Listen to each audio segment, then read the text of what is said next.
There was only one tornado that night, and it just happened to be right in downtown Atlanta. How could this possibly happen? You don't pay attention to weather forecasts. It's in a dome.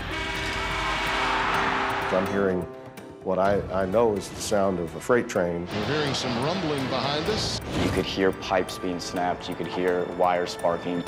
We didn't know if the main part of the building was standing. The whole wall was gone, the roof was gone. It looked a little bit like a war zone. I honestly did not want to go back and look for my friends, mainly because I didn't want to see my best friend dead. From the Weather Channel, this is Storm Stories with meteorologist Jim Cantori. Without a doubt, when people hear the word tornado, they think of the ominous gray twisters so often seen tearing across the open plains of Tornado Alley. Torrential downpours, hail, devastating winds. Many forget that large urban centers can also be hit. Downtowns of major cities certainly are not immune to tornadoes. It's purely just a matter of the statistics and the land area that a downtown of a city represents a very, very small percentage of the whole state or the United States. And when the rare tornado hits a metropolitan area packed with unsuspecting residents, the results can be catastrophic.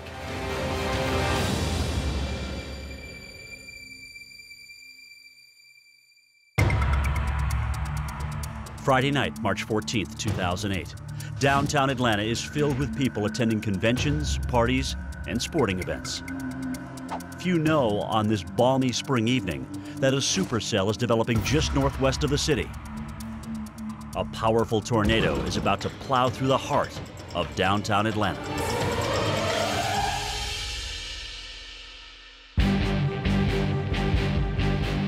Thousands of unsuspecting fans are packed into the Georgia Dome for the Southeastern Conference Basketball tournament. Raycom Sports is broadcasting the live event, and Tim Brando is their play-by-play commentator. It was a very important game. It was the quarterfinal round. You're playing to win your way into March Madness. Mississippi State is playing Alabama. It's a great ball game, and it comes down to the end of regulation. And a player by the name of Mikael Riley for Alabama hits a three-point shot with pretty much no time on the clock to force overtime. Riley for three. No, got it! The iron was kind. We're going to overtime. And so the whole, Georgia Dome, everyone's going crazy. We just had a buzzer beater to tie the game. We're going to overtime, baby. This is great stuff. Just as the roar of the crowd thunders through the dome, Weather Channel meteorologist Stu Ostro makes his way into the downtown MARTA train station after leaving early from the Atlanta Hawks game at Phillips Arena. Didn't see anything, no thunder, no lightning, no wind, nothing. Went down into the train station and thought everything was normal. Ostro receives an automated severe thunderstorm warning on his cell phone for DeKalb County, just east of downtown Atlanta. I looked at the radar on my cell phone and I thought, that sure looks like a supercell thunderstorm, but it was tiny, so I couldn't really tell. And weather was the farthest thing from my mind. Everything seemed like a nice, normal, balmy March night in Atlanta. Within seconds, the supercell picks up speed as rain and hail crash down upon the city. Totally unaware, fans watch as Mississippi State and Alabama play into overtime. But the pressure cooker inside is suddenly overshadowed by the dramatic weather engulfing the dome. The storm is so powerful, it interferes with the television signal from the game. The ball is being brought up the court. There's a foul. At the time the foul is committed, the whistle blows and the rumbling begins, and you can tell something is not right. G is fouled by Stewart. That's a block.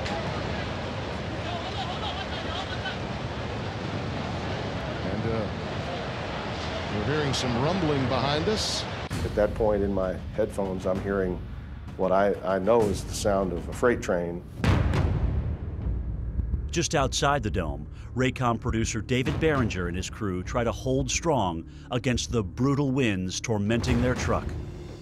The truck started moving back and forth and started shaking. And everybody inside the truck kind of looked at each other, and we're like, what's going on? And you looked, and it was just shaking and moving around. And you're talking about a big production truck. You know, it's a big 18-wheeler production truck just moving and bouncing around.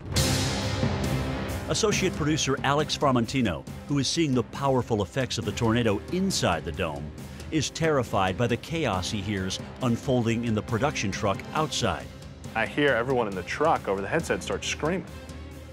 And that's like, there's kind of this, whoa, whoa, what's that? What's going on?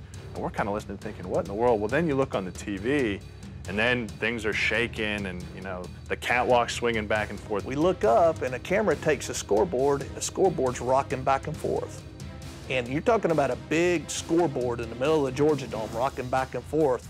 An EF2 tornado is hammering through the center of downtown Atlanta, causing destruction inside of buildings and arenas filled with unsuspecting people. But a tornado is the last thing on anyone's mind. In fact, in its over 100-year history, a tornado has never hit downtown Atlanta. First thing you think of, first thing I thought of, it just went poof. I said, oh my, this is a bomb, a terrorist attack or something. It's the first thing you think of. It just, you know, because what's going to move a truck?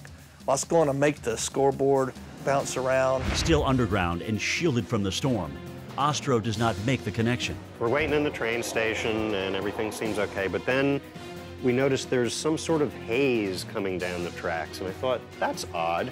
What could be causing that haze? It wasn't foggy outside, so it's not that. I didn't really think anything further of it.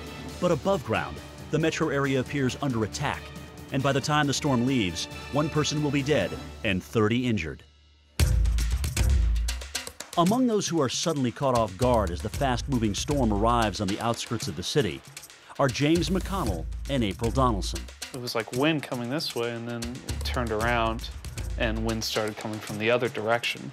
We're like, oh, and just started running. I glanced back, and then James was like, there's a tornado across the street. And I was like, whoa, it is a tornado. It was about 2 stories tall and wider than the street that it was coming down. We just kept trying to run. We were just trying to run from it. With the tornado literally looming down on them, James and April dive for their lives behind a neighbor's house. There was a billboard spinning in the air, and we were getting hit with debris. Like, I remember thinking, like, it's either gonna come and like lift us up, or we're gonna get hit with something really heavy. It just sounded like my brain telling me, you're going to die. Back at the Dome, Tim Brando shifts from reporting on the game to chronicling the scary events unfolding inside the arena. Debris had fallen onto the arena floor. There were these washers that fell from nuts and bolts that were at the top of the dome that had come unhinged and fallen onto the court. This is a piece of debris, one of the hinges that fell onto the court. One of our technicians picked it up and brought it to me a moment ago. You could see some of the debris, it almost looks like feathers, and what it was part of the styrofoam contents of the top of the dome. So you knew that whatever had happened had caused enough structural damage that the actual lining of the dome had come apart at the seams. When you look up, you see holes in the Georgia Dome.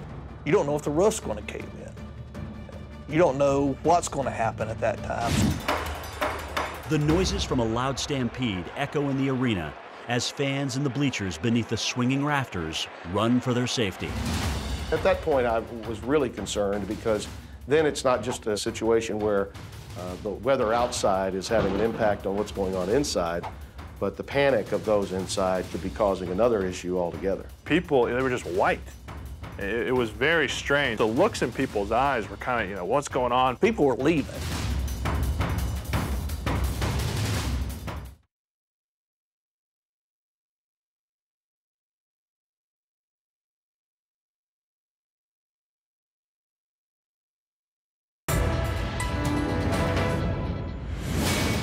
Friday night, March 14th, 2008.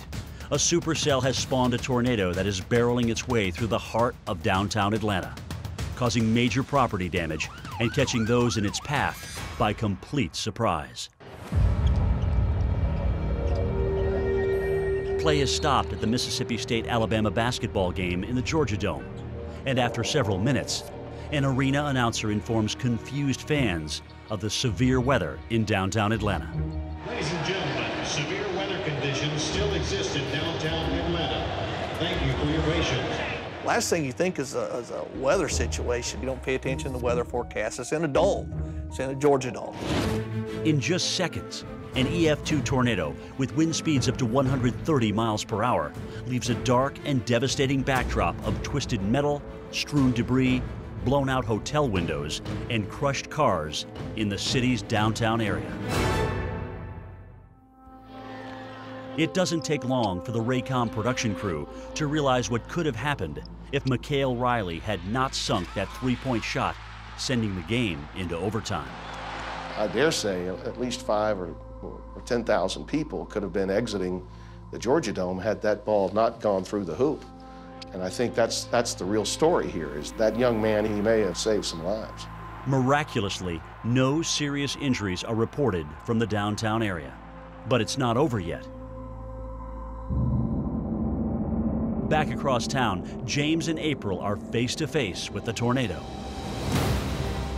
I thought I was gonna pass out. Every time I think of it, it's like that was something really strange and wild that we survived, and I don't know how. It changed direction on the street where we were. It turned right. James and April narrowly escaped sure disaster. But now the tornado is heading straight for the Cotton Mill Lofts, a historic residential complex in Cabbagetown, about 3 miles east of the Georgia Dome. Lauren Weiss is hosting a dinner party in her new apartment on the top floor of the Lofts with friends Vanessa Elkin and PJ Bullock. PJ brings his new 8-week-old puppy Jackson to share in the event. The evening is about to take a disastrous turn. After dinner, we were sitting around, just didn't have the TV on, kind of just enjoying each other's company and talking. So it started to rain, and the storm was picking up. I got up to close the window, and I couldn't close the window. We all kind of stood up because we thought it was really odd that she had to put that much force on the window. And right when we all stood up, we started to notice in the far back corner of the unit, dust falling from the ceiling. At the same time, Lauren's downstairs neighbor John Washington Jr. also notices something is terribly wrong. Far away, you can see the power line exploding, and that's when I knew, okay, this is not normal because it was coming towards me. I felt the ground trembling, and then before I knew it, it was like the lights blew. By the time the lights blew, I took off, and that's when I ran, and I jumped inside the bathroom. Upstairs at Lauren's dinner party, things are quickly progressing from bad to worse. I looked up and I saw the corner of the building kind of bouncing. The windows started to slowly crack, and all of a sudden the roof just peeled back like a can of sardines. It was just a huge snap. The ceiling collapsed in on us, the walls collapsed in on us. The floor was buckling underneath me, which was really strange because the floor is concrete. There was no time for me to think about what was actually happening to me. It was just happening. Back downstairs, John takes refuge in his bathtub. He can only imagine the destruction happening around him. The ceilings is like pancake down on the other side, on the far corner. And to hear the cement and the building shake and everything is still going, it's just like, where am I?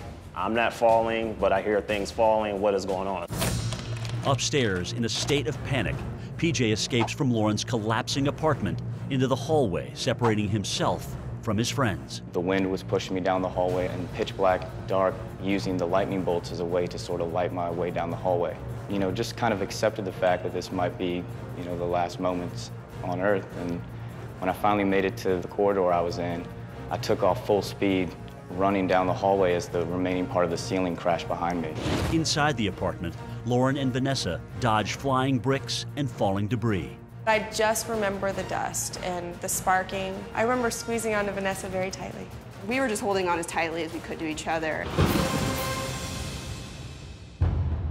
From the bathroom below, John hears a terrifying sound. I heard a scream like never ever before from Lauren. I mean, it was a scream like my life is in danger type of scream. As quickly as the storm arrives, it's over. I got my flashlight, and that's when I looked on the wall behind me, and my whole wall had just split all the way across. John makes his way safely out of the building to the street. Meanwhile, having taken refuge in the laundry room, PJ fears the worst for his friends. I waited for a good 15 seconds for everything to die down. And then I was kind of stuck in a mental tug of war. I honestly did not want to go back and look for my friends, mainly because I feared for the worst. I just kind of knew that they were probably hurt in the storm and were probably crushed under, a pile of bricks. And, my body just took me where my mind didn't want to. I eventually started making my way back to look for them. Back in Lauren's apartment, the dust settles, but panic and confusion suddenly rises. It was stillness. The only sounds that were there were, the wires crackling, and the whole wall was gone, the roof was gone. I mean, it happened all within 30 seconds, I think. Part of my unit had been blown into the hallway. And at that point, I remember hyperventilating because we didn't know how sturdy the building was. I didn't know what had happened. Honestly, at the time, I didn't know if it was a storm, if it was a bomb. Soon after they begin to look for PJ, to his great relief, PJ hears his friends calling out for him. They were screaming my name, and I heard them as I started coming down the hallway. And that was probably the best moment, when I heard my friends calling for me and knowing that they were at least still alive. Amazingly, no one is seriously injured, but it's not over yet. Now they must find their way out of the crumbling building. All of a sudden, PJ realizes that his puppy is missing, most likely under piles of debris. When we finally, reunited, we realized that we were missing the dog and made a split-second decision that we had to worry about ourselves first. We had to get out of the building because it was unstable.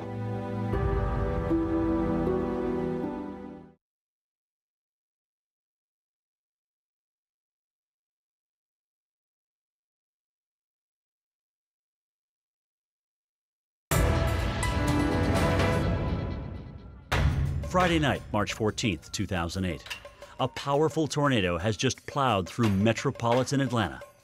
Lauren Weiss and her friends are trying to make their way out of Lauren's fourth-floor apartment in the severely damaged cotton mill lofts. Fearing for their own safety, they have left PJ's lost puppy behind.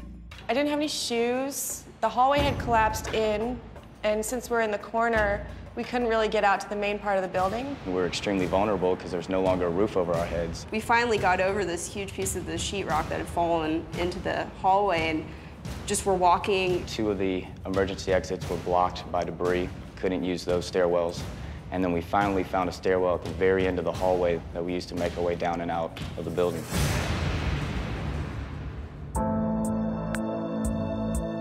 Having finally escaped, the friends start to fully comprehend the magnitude of the storm. It looked like a war zone. I mean, the whole complex was covered with debris and bricks, and I remember there's a water tower here, and the top of the water tower had been blown off. I think we're lucky to be alive. I think that it's a miracle that, one piece of the window didn't hit us. Shaken but okay, Lauren and her friends leave the destruction. The rarity of the events unfolding across the city quickly fascinates geography professor Dr. Marshall Shepard of the University of Georgia.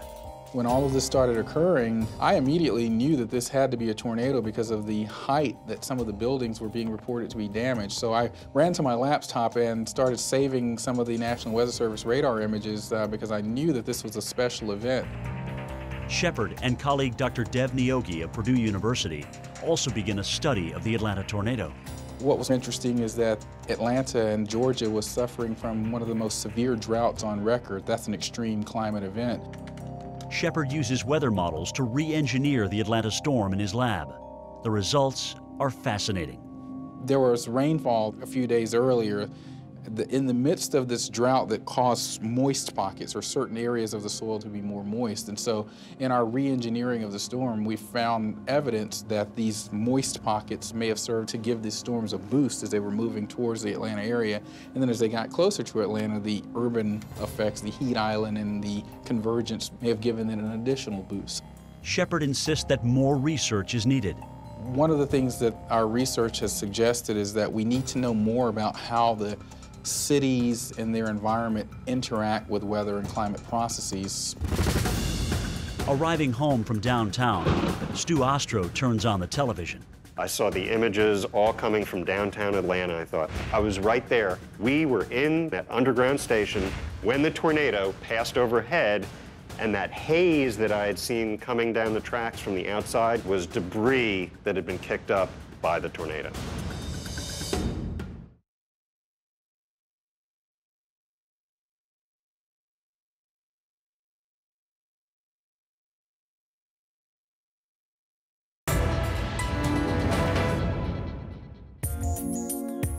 Luckily, tornado hits are rare in major metropolitan cities. But on March 14, 2008, an EF2 tornado ripped through the heart of downtown Atlanta. Stretching over a 6-mile path, it caused over $250 million in damage. Part of the reason there was so much damage is that you have quite a bit of infrastructure in a concentrated area. On his 4th trip back to the cotton mill lofts, in the 2 days since the tornado hit, PJ asked firefighters to look for his puppy one last time. They made one last sweep to look for the dog. The firefighter then proceeded to climb along the edge, go in between all the bricks, and pull the dog out. And it's pretty amazing, you know, what they did for us. For the Weather Channel, I'm meteorologist Jim Cantori. Your local forecast is next.